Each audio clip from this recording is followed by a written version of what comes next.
Michel Foucault, la verdad y las formas jurídicas. Quinta conferencia. En la conferencia anterior intenté definir el panoptismo, que, en mi opinión, es uno de los rasgos característicos de nuestra sociedad. Una forma que se ejerce sobre los individuos a manera de vigilancia individual y continua, como control de castigo y recompensa y como corrección, es decir, como método de formación y transformación de los individuos en función de ciertas normas. Estos tres aspectos del panoptismo, vigilancia, control y corrección, constituyen una dimensión fundamental y característica de las relaciones de poder que existen en nuestra sociedad. En una sociedad como la feudal, no hay nada semejante al panoptismo, lo cual no quiere decir que durante el feudalismo o en las sociedades europeas del siglo XVII no haya habido instancias de control social, castigo y recompensa, sino que la manera en que se distribuían era completamente diferente de la forma en que se instalaron esas mismas instancias a finales del siglo XVIII y comienzos del XIX. Hoy en día vivimos en una sociedad programada por Bentham, una sociedad panóptica, una estructura social en que reina el panoptismo. En esta conferencia trataré de poner en relieve cómo es que la aparición del panoptismo comporta una especie de paradoja. Hemos visto cómo en el mismo momento en que aparece, o más exactamente en los años que preceden a su surgimiento, se forma una cierta teoría del derecho penal, de la penalidad y el castigo, cuya figura más importante es Beccaria, teoría fundada esencialmente en un legalismo escrito. Esta teoría del castigo subordina el hecho y la posibilidad de castigar a la existencia de una ley explícita, a la comprobación manifiesta de que se ha cometido una infracción a esa ley y finalmente a un castigo que tendría por función reparar y prevenir, en la medida de lo posible, el daño causado a la sociedad por la infracción. Esta teoría legalista, teoría social en sentido estricto, casi colectiva, es lo absolutamente opuesto al panoptismo. En la vigilancia sobre los individuos no se ejerce a nivel de lo que se hace, sino de lo que se es o de lo que se puede hacer. La vigilancia tiende cada vez más a individualizar al autor del acto, dejando de lado la naturaleza jurídica o la calificación penal del acto en sí mismo. Por consiguiente, el panoptismo se opone a la teoría legalista que se había formado en los años precedentes. En realidad, lo que merece nuestra consideración es un hecho histórico importante en el que esta teoría legalista fuese duplicada en un primer momento y posteriormente encubierta y totalmente oscurecida por el panoptismo que se formó al margen de ella colateralmente. Este panoptismo, nacido por efectos de una fuerza de desplazamiento en el período comprendido entre el siglo XVII y XIX, período en el que se produce la apropiación por parte del poder central de los mecanismos populares de control que se dan en el siglo XVIII, inicia una era que habrá de ofuscar la práctica y la teoría del derecho penal. Para apuntalar las tesis que estoy exponiendo, me gustaría referirme a algunas autoridades. Las gentes de comienzo del siglo XIX, o al menos algunos de ellos, no ignoraban la aparición de esto que yo denominé un poco arbitrariamente, pero en todo caso como homenaje a Bentham, panoptismo.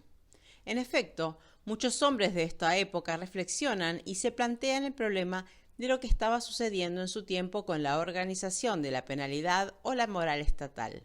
Hoy un autor muy importante en su época, profesor de la Universidad de Berlín y colega de Hegel, que escribió y publicó en 1830 un tratado en varios volúmenes llamados Lección sobre las prisiones. Este autor, de nombre Julius, cuya lectura recomiendo, dio durante varios años un curso en Berlín sobre las prisiones y es un personaje extraordinario que en ciertos momentos adquiere un hálito casi hegeliano. En las lecciones sobre las prisiones hay un pasaje que dice: los arquitectos modernos están descubriendo una forma que antiguamente se desconocía. En otros tiempos, Dice, refiriéndose a la civilización griega, la mayor preocupación de los arquitectos era resolver el problema de cómo hacer posible el espectáculo de un acontecimiento, un gesto o un individuo al mayor número posible de personas. Es el caso, dice Julius, del sacrificio religioso, acontecimiento único del que ha de hacerse partícipes al mayor número posible de personas. Es también el caso del teatro, que por otra parte deriva del sacrificio de los juegos circenses, los oradores y los discursos. Ahora bien, este problema que se presenta en la sociedad griega, en tanto comunidad que participaba de los acontecimientos que hacían a su unidad, sacrificios religiosos, teatro o discursos políticos, ha continuado dominando la civilización occidental hasta una época moderna. El problema de las iglesias es exactamente el mismo. Todos los participantes deben presenciar el sacrificio de la misa y servir de audiencia a la palabra del sacerdote. Actualmente, continúa Julius, el problema fundamental para la arquitectura moderna es exactamente el inverso. Se trata de hacer que el mayor número de personas pueda ser ofrecido como espectáculo a un solo individuo encargado de vigilarlas. Al escribir esto, Julius estaba pensando en el panóptico de Bentham y, en términos generales, en la arquitectura de las prisiones, los hospitales, las escuelas, etc.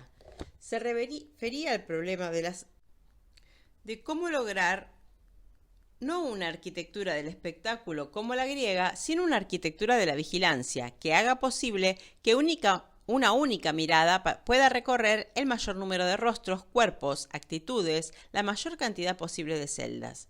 Ahora bien, dice Julius, el surgimiento de este problema arquitectónico es un correlato de la desaparición de una sociedad que vivía en comunidad espiritual y religiosa y la aparición de una sociedad estatal.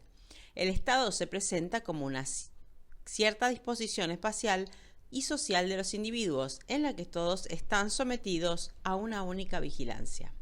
Al concluir su explicación sobre estos dos tipos de arquitectura, Julius afirma que no se trata de un simple problema arquitectónico, sino que esta diferencia es fundamental en la historia del espíritu humano. Julius no fue el único que percibió en su tiempo este fenómeno de inversión del espectáculo en vigilancia o el nacimiento de una sociedad panóptica. Encontramos análisis parecidos en muchos autores. Citaré solo uno de estos textos debido a Teilhard, consejero de Estado, jurista del Imperio. Me refiero a la presentación del Código de Instrucción Criminal de 1808. En este texto, Teilhard afirma: el Código de Institución Criminal que por este acto presento es una auténtica novedad no solo en la historia de la justicia y la práctica judicial, sino también en la historia de las sociedades humanas. En este código damos al procurador, que representa el poder estatal o social frente a los acusados, un papel completamente nuevo. Teilhard utiliza una metáfora. El procurador no debe tener como única función la de perseguir a los individuos que cometen infracciones. Su tarea principal y primera ha de ser la de vigilar a los individuos antes de que la infracción sea cometida. El procurador no es solo un agente de la ley que actúa cuando ésta es violada, es ante todo una mirada, un ojo siempre abierto sobre la población. El ojo del procurador debe transmitir las informaciones al ojo del procurador general, quien a su vez las transmite al gran ojo de la vigilancia, que en esa época era ministro de la policía. Por último, el ministro de la policía transmite las informaciones al ojo de aquel que está en la cúspide de la sociedad, el emperador, que en esa época estaba simbolizado por un ojo. El emperador es el ojo universal que abarca a la sociedad en toda su extensión. Ojo que se vale de una serie de miradas dispuestas en forma piramidal a partir del ojo imperial y que vigilan a toda la sociedad.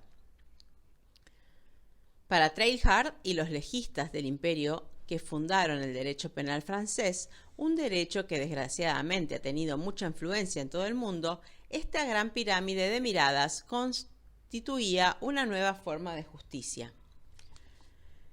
No analizaré aquí las instituciones en las que se actualizan estas características del panoptismo propio de la sociedad moderna, industrial capitalista. Quisiera simplemente captar este panoptismo, esta vigilancia en la base, allí donde aparece menos claramente, donde más alejado está el centro de la decisión, el poder del Estado. Quisiera mostrar cómo es que existe este panoptismo a nivel más simple y el funcionamiento cotidiano de estas instituciones que encuadran la vida y los cuerpos de los individuos. El panoptismo, por lo tanto, al nivel de la existencia individual.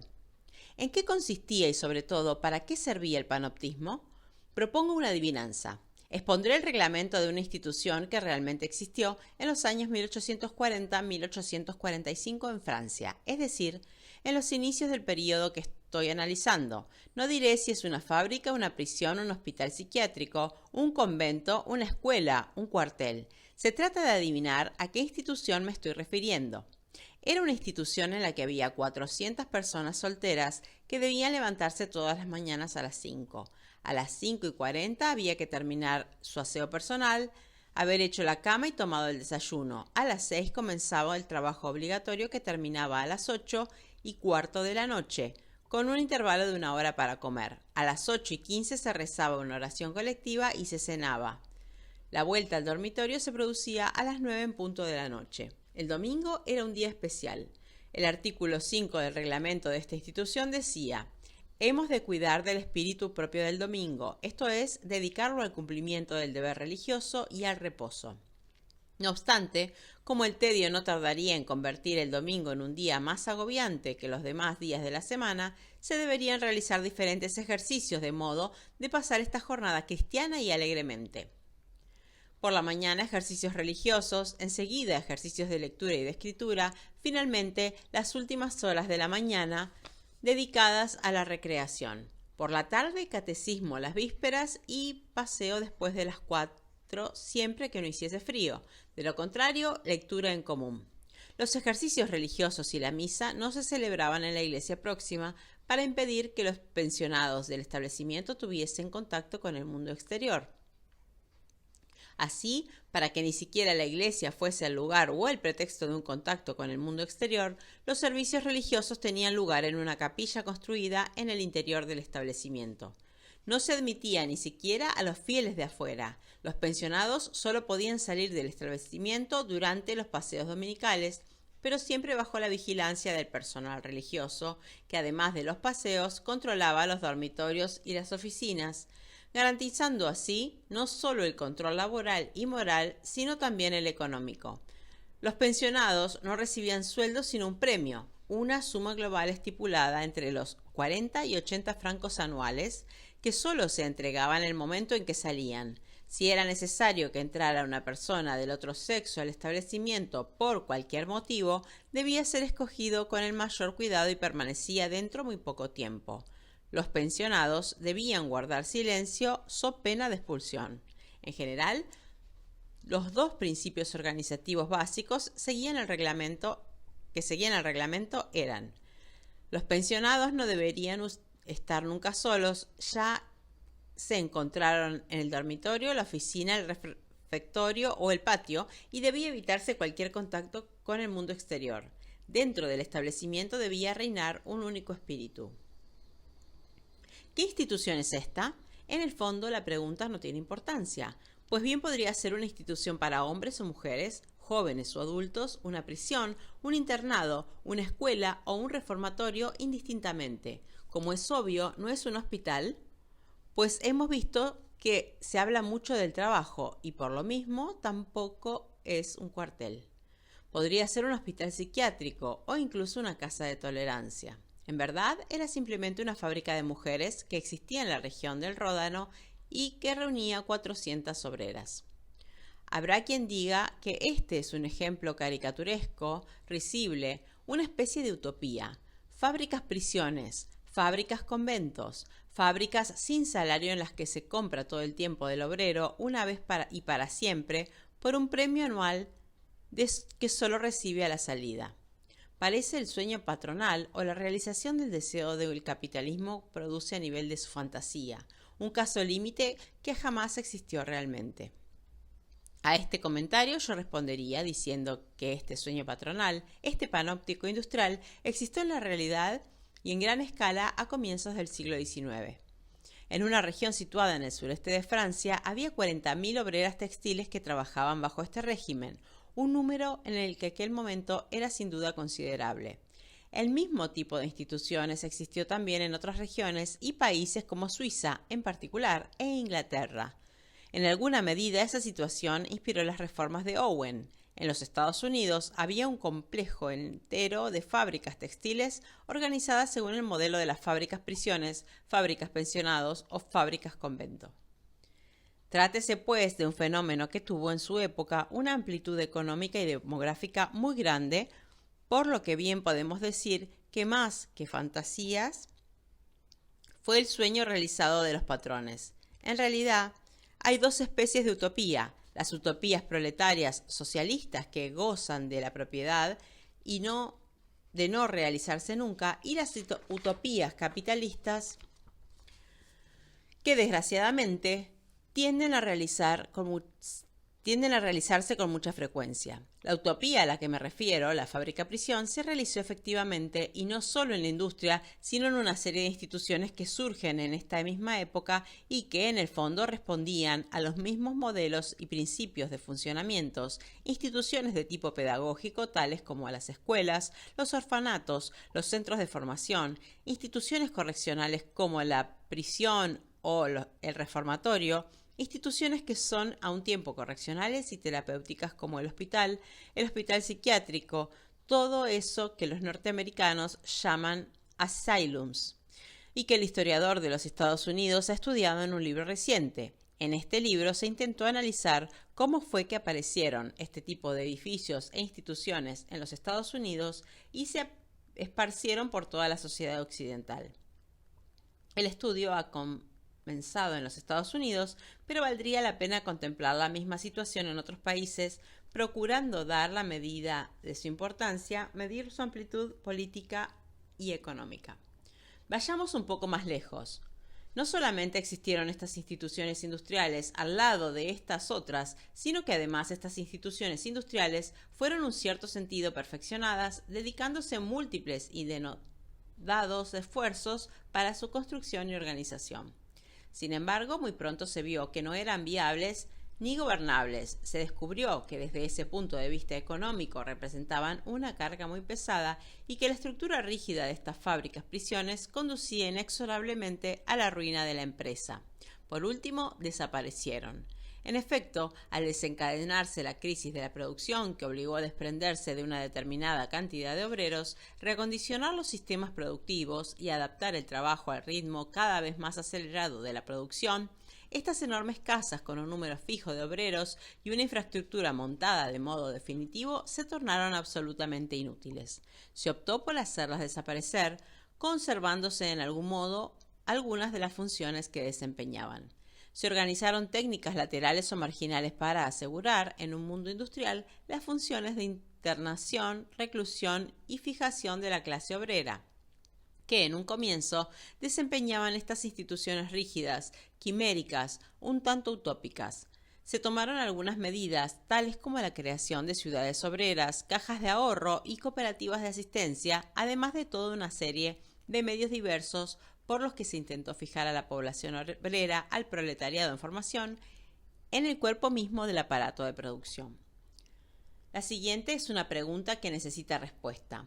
¿Cuál era el objetivo de esta institución de la reclusión en sus dos formas? La forma compacta, fuerte, que aparece a comienzos del siglo XIX e incluso después en instituciones tales como las escuelas, los hospitales psiquiátricos, los reformatorios, las prisiones, etc. La forma blanda, difusa, como la que encuentra en instituciones tales como la Ciudad Obrera, la Caja de Ahorros o la Cooperativa de Asistencia.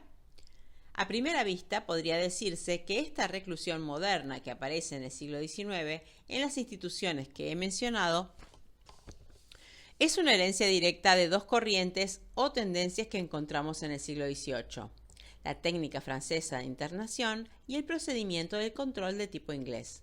En la conferencia anterior intenté explicar cómo se originó en Inglaterra la vigilancia social en el control ejercido por los grupos religiosos sobre sí mismos, sobre todo entre los grupos religiosos disidentes, y cómo en Francia la vigilancia y el control eran ejercidos por un aparato del Estado, fuertemente investido en intereses particulares, que esgrimía como sanción principal la internación en prisiones y las otras instituciones de reclusión.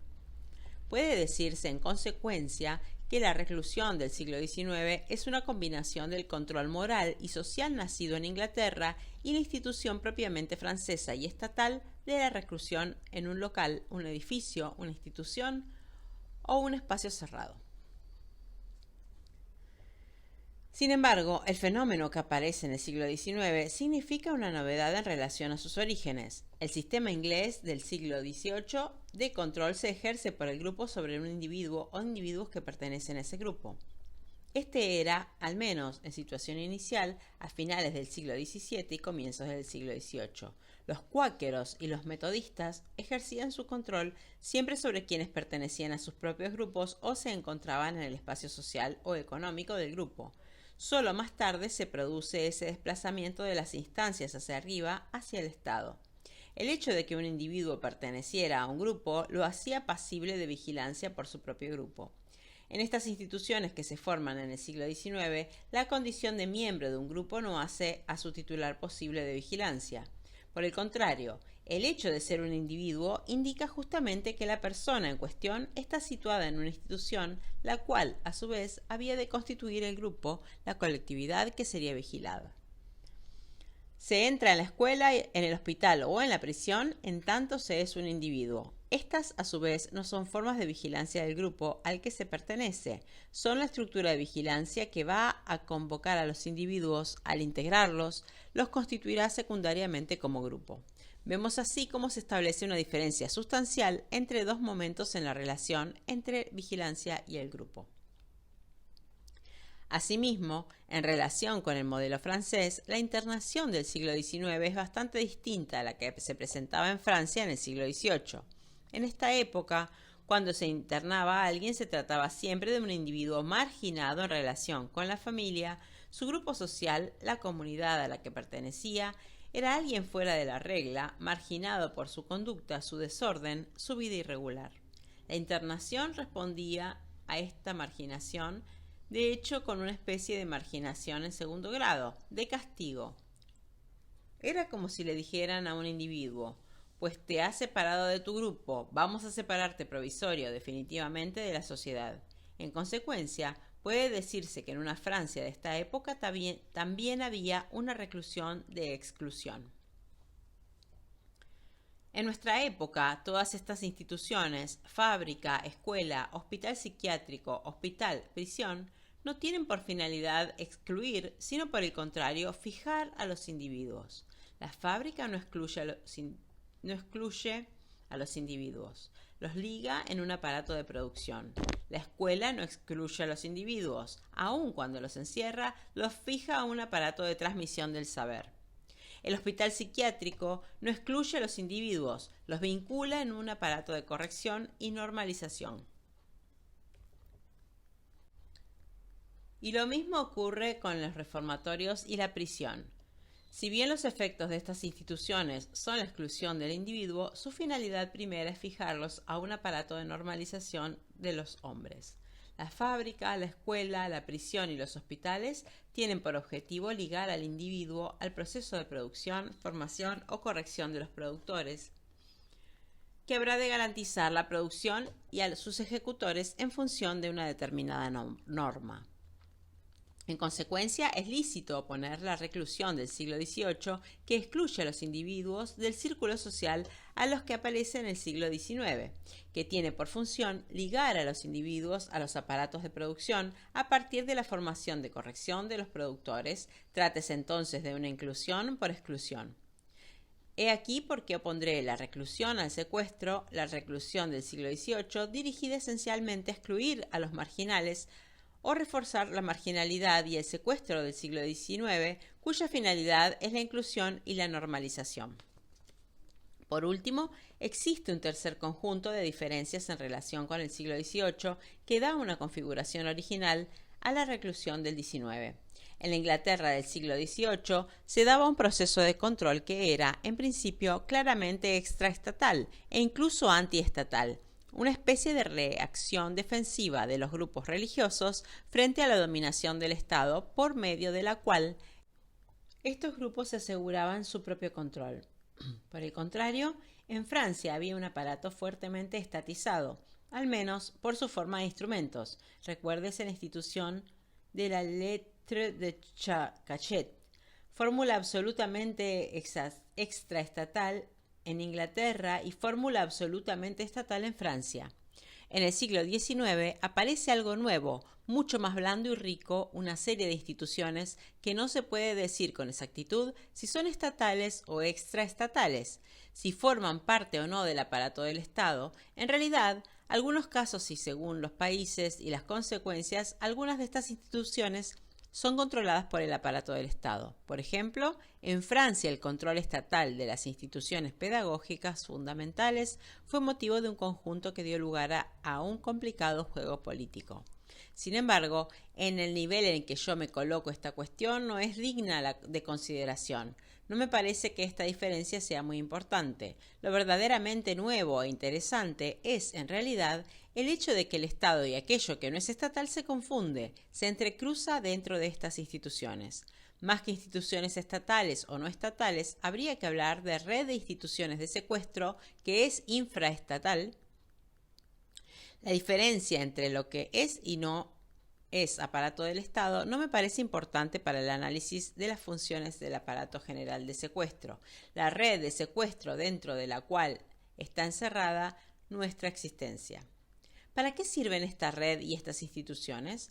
Podemos caracterizar la función de las instituciones de la siguiente manera. En primer lugar, las instituciones pedagógicas, médicas, penales e industriales tienen la curiosa propiedad de contemplar el control, la responsabilidad sobre la totalidad o casi la totalidad del tiempo de los individuos. Son, por lo tanto, unas instituciones que se encargan en cierta manera de toda la dimensión temporal de la vida de los individuos. Con respecto a esto, creo que es lícito oponer la sociedad moderna a la sociedad feudal.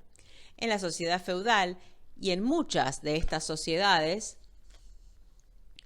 que los etnólogos llaman primitivas, el control de los individuos se realiza fundamentalmente a partir de la inserción local por el hecho de que pertenecen a un determinado lugar.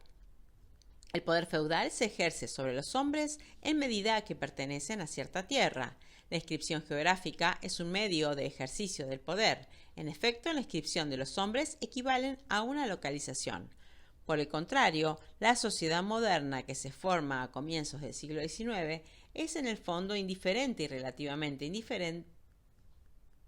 indiferente a la pertenencia espacial de los individuos. No se interesa en absoluto por el control espacial de estos en un sentido de asignarles la pertenencia a una tierra, a un lugar, sino simplemente en tanto tiene la necesidad de que los hombres coloquen su tiempo a disposición de ella. Es preciso que el tiempo de los hombres se ajuste al aparato de producción, que éste pueda utilizar el tiempo de vida, el tiempo de existencia de los hombres. En este sentido y la función del control que se ejerce. Dos son las cosas necesarias para la formación de la sociedad industrial.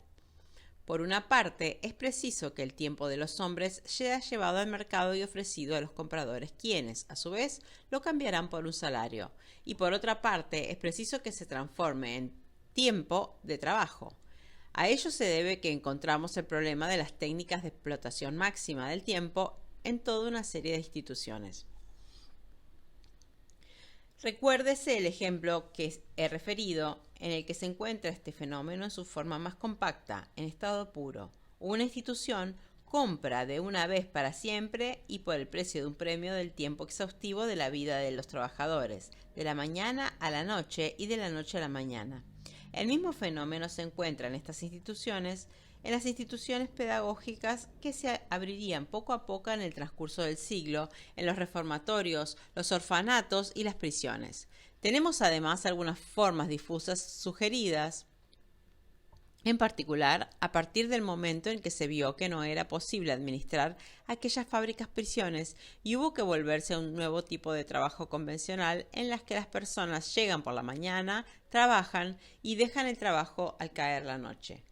Vemos entonces cómo se multiplican las instituciones en que el tiempo de las personas está controlado, aunque no se le explote efectivamente en su totalidad, para convertirse en tiempo de trabajo. A lo largo del siglo XIX se dictan una serie de medidas con vistas a suprimir las fiestas y disminuir el tiempo de descansos.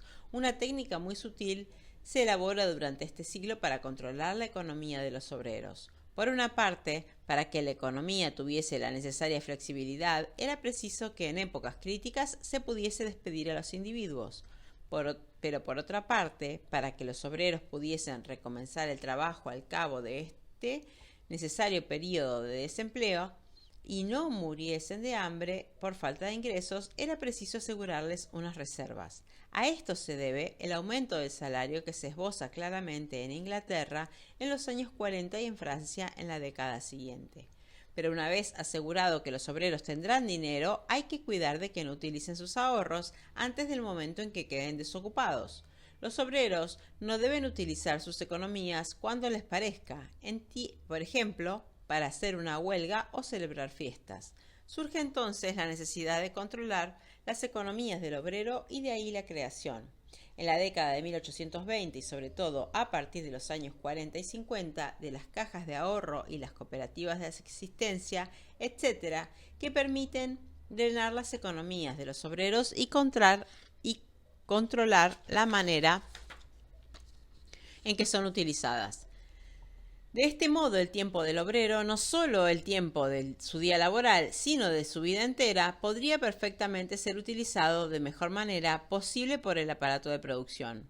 Y es así que a través de estas instituciones, aparentemente encaminadas a brindar protección y seguridad, se establece un mecanismo por el que todo el tiempo de la existencia humana es puesto a disposición de un mercado de trabajo y de las exigencias del trabajo. La primera función de estas instituciones de secuestro es la explotación de la totalidad del tiempo. Podría mostrarse igualmente cómo el mecanismo del consumo y la publicidad ejercen el control general de tiempo en los países desarrollados. La segunda función de las instituciones de secuestro no consiste ya en controlar el tiempo de los individuos, sino simplemente sus cuerpos. Hay algo muy curioso en estas instituciones, y es que si aparentemente son todas especializadas, las fábricas están hechas para producir, los hospitales psiquiátricos o no para curar, las escuelas para enseñar, las prisiones para castigar, su funcionamiento supone una disciplina general de la existencia que supera ampliamente las finalidades para las que fueron creadas. Resulta muy curioso observar, por ejemplo, cómo la inmoralidad sexual, fue un problema considerable para los patrones de las fábricas en los comienzos del siglo XIX. Y esto no solo en función de los problemas de natalidad, que entonces se controlaba muy mal, a menos a nivel de la incidencia demográfica. Es que la patronal no soportaba el libertinaje obrero, la sexualidad obrera. Resulta sintomático que en los hospitales psiquiátricos o no, que han sido concebidos para curar, el comportamiento sexual, la actividad sexual esté prohibida. Puede invocarse razones de higiene, no obstante, estas razones son marginales en relaciones a una especie de decisión general, fundamental, universal, de que un hospital psiquiátrico o no debe encargarse no solo de la función particular que ejerce sobre los individuos, sino también sobre la totalidad de su existencia. ¿Por qué razón no solo se enseña a leer y escribir en las escuelas, sino que además se obliga a las personas a lavarse? Hay aquí una suerte de polimorfismo, polivalencia, indiscreción, no discreción, de sincretismo de esta función de control de la existencia. Pero si analizamos de cerca las razones por las que toda la existencia de los individuos está controlada por estas instituciones, veríamos que en el fondo se trata no solo de una apropiación o una explotación de la máxima cantidad de tiempo, sino también de controlar, formar, valorizar, según un determinado sistema, el cuerpo del individuo. Si hiciéramos una historia del control social del cuerpo, podríamos mostrar que incluso hasta el siglo XVIII, el cuerpo de los individuos es fundamentalmente la superficie de inscripción de suplicios y penas. El cuerpo había sido para ser atormentado y castigado. Ya en las instancias de control que surgen en el siglo XIX, el cuerpo adquiere una significación totalmente diferente y deja de ser aquello que debe ser atormentado para convertirse en algo que ha de ser formado, reformulado, corregido, en un cuerpo en el que debe adquirir aptitudes, recibir ciertas cualidades, calificarse como cuerpo capaz de trabajar. Vemos aparecer así claramente la segunda función. La primera función del secuestro era explotar el tiempo de tal modo que el tiempo de los hombres, el vital, se transforme en tiempo de trabajo. La segunda función consiste en hacer que el cuerpo de los hombres se convierta en fuerza de trabajo. La función de transformación del cuerpo en fuerza de trabajo responde a una función de transformación del tiempo en tiempo de trabajo. La tercera función de estas instituciones de secuestro consiste en la creación de un nuevo y curioso tipo de poder. ¿Cuál es la forma de poder que se ejerce en estas instituciones? Un poder polimorfo, polivalente. En algunos casos, hay por un lado un poder económico. En una fábrica, el poder económico ofrece un salario a cambio de un tiempo de trabajo en un aparato de producción que pertenece al propietario. Además, de este existe un poder económico de otro tipo, el carácter pago del tratamiento en ciertas instituciones hospitalarias. Pero por otro lado, en todas las instituciones hay un poder que no es solo económico, sino también político. Las personas que dirigen esas instituciones se arrogan el derecho de dar órdenes, establecer reglamentos, tomar medidas, expulsar a algunos individuos y aceptar a otros, etc. En tercer lugar, en este mismo poder político y económico es también judicial. En estas instituciones no solo se da órdenes, se toman decisiones y se garantizan funciones tales como la producción y el aprendizaje, sino también se tienen el derecho de castigar y recompensar o de hacer comparecer ante instancias de enjuiciamiento.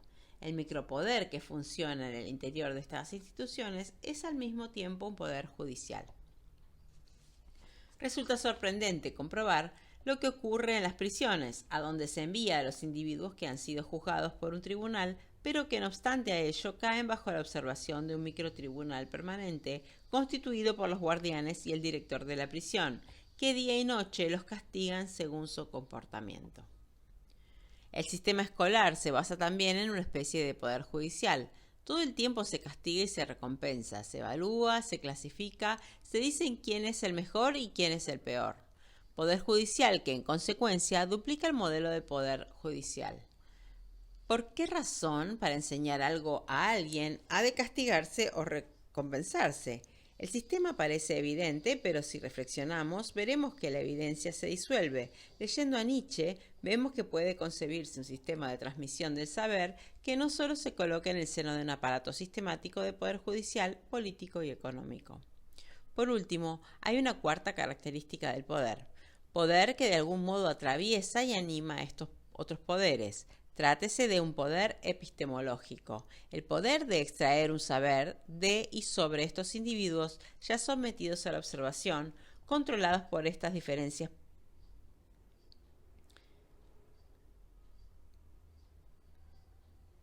controlados por estos diferentes poderes.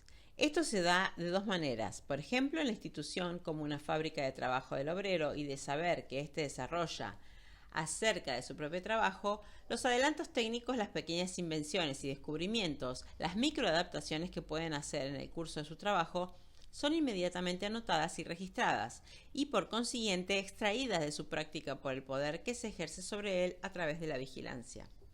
Así, poco a poco, el trabajo del obrero es asumido por cierto saber de la productividad, saber técnico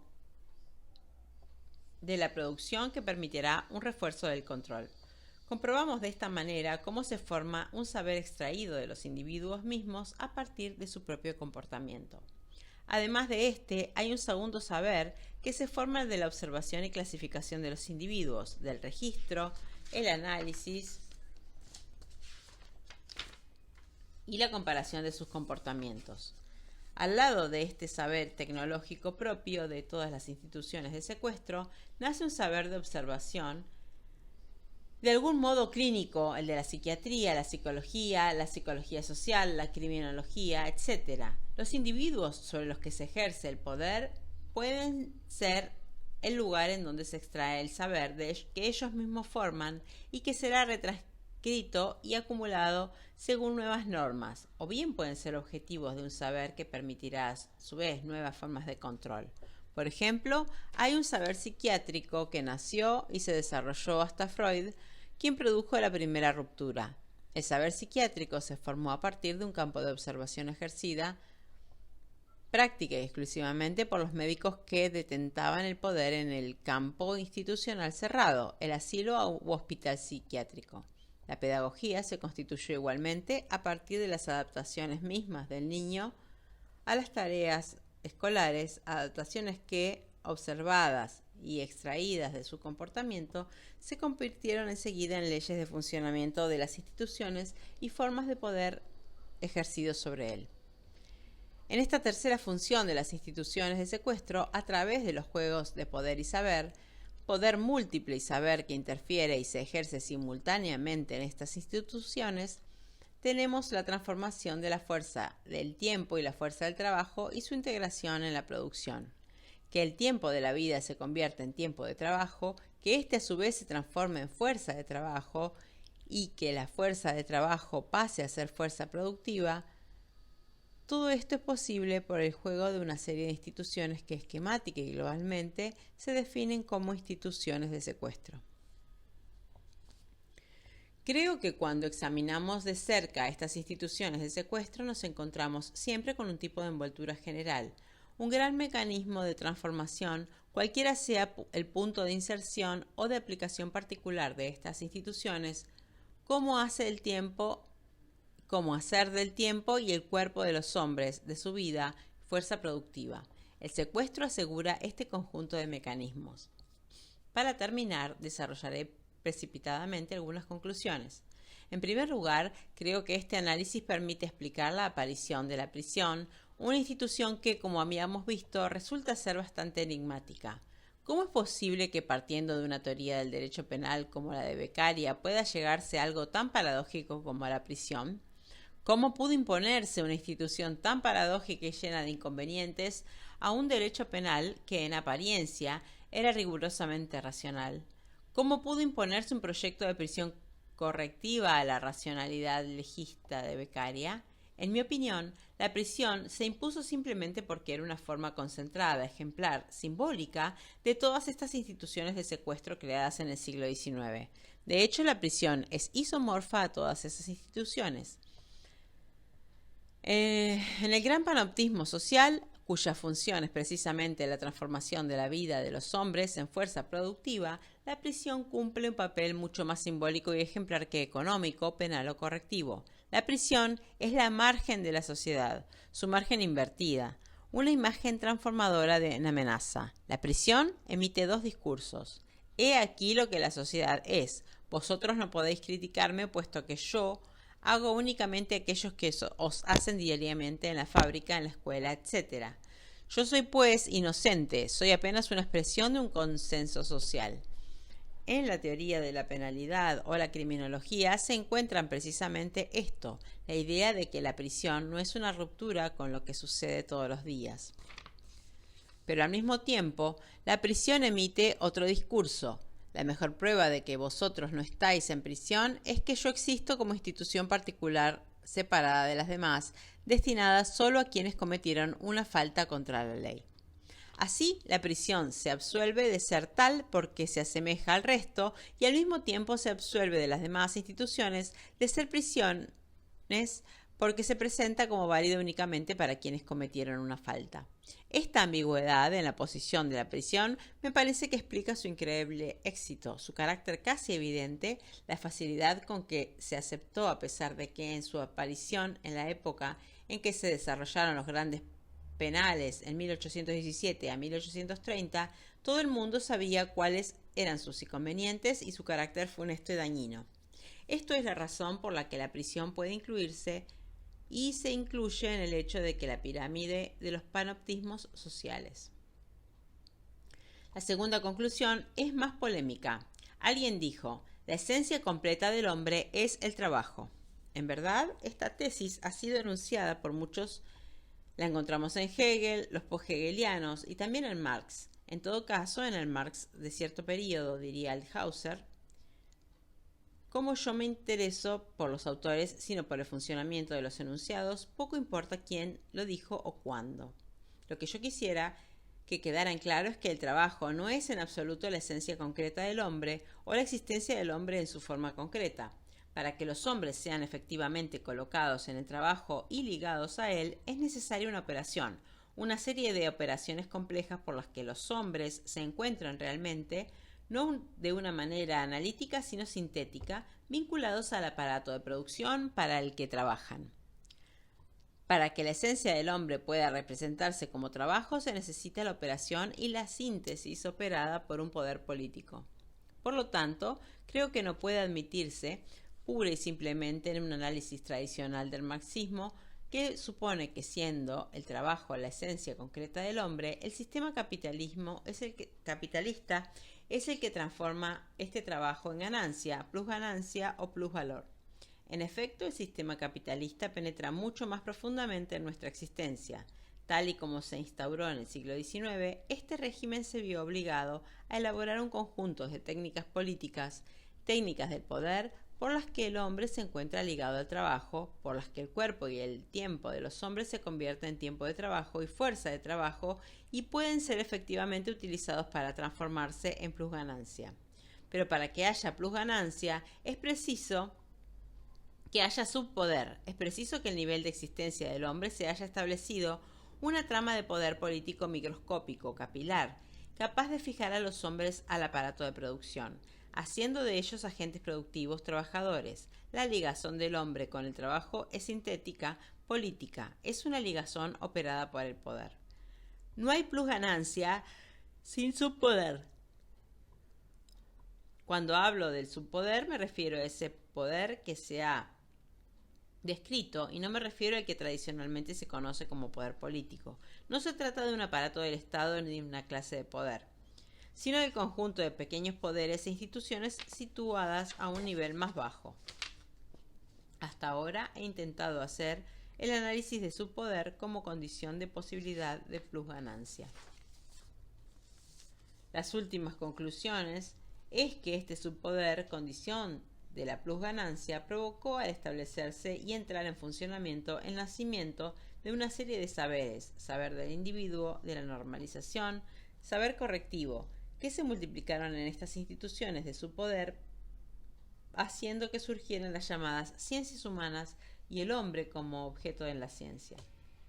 Puede verse aquí cómo es la descripción de la plusganancia implica necesariamente el cuestionamiento y el ataque al subpoder y cómo se vincula este forzosamente al cuestionamiento de las ciencias humanas y del hombre como objeto privilegiado y fundamental de un tipo de saber. Puede verse también, si mi análisis es correcto, que no podemos colocar a las ciencias del hombre a nivel de una ideología que es mero reflejo y expresión de la conciencia de las relaciones de producción. Si es verdad lo que digo, ni estos saberes ni estas formas de poder están por encima de las relaciones de producción, no las expresan y tampoco permiten reconducirlas. Estos saberes y estos poderes están firmemente arraigados no solo en la existencia de los hombres, sino también en las relaciones de producción. Esto es así porque para que existan las relaciones de producción que caracterizan a las sociedades capitalistas, es preciso que existan, además de ciertas determinaciones económicas, estas relaciones de poder y estas formas de funcionamiento del saber. Poder y saber están sólidamente enraizadas, no se superponen a las relaciones de producción, pero están mucho más arraigadas en aquello que las constituyen. Llegamos así a la conclusión de que la llamada ideología debe ser revisada. La indagación y el examen son precisamente formas de saber-poder que funcionan en el nivel de apropiación de bienes en la sociedad feudal y a nivel de la producción y de la construcción de la plusganancia capitalista. Este es el nivel fundamental en el que se sitúan formas de saber-poder tales como la indagación y el examen.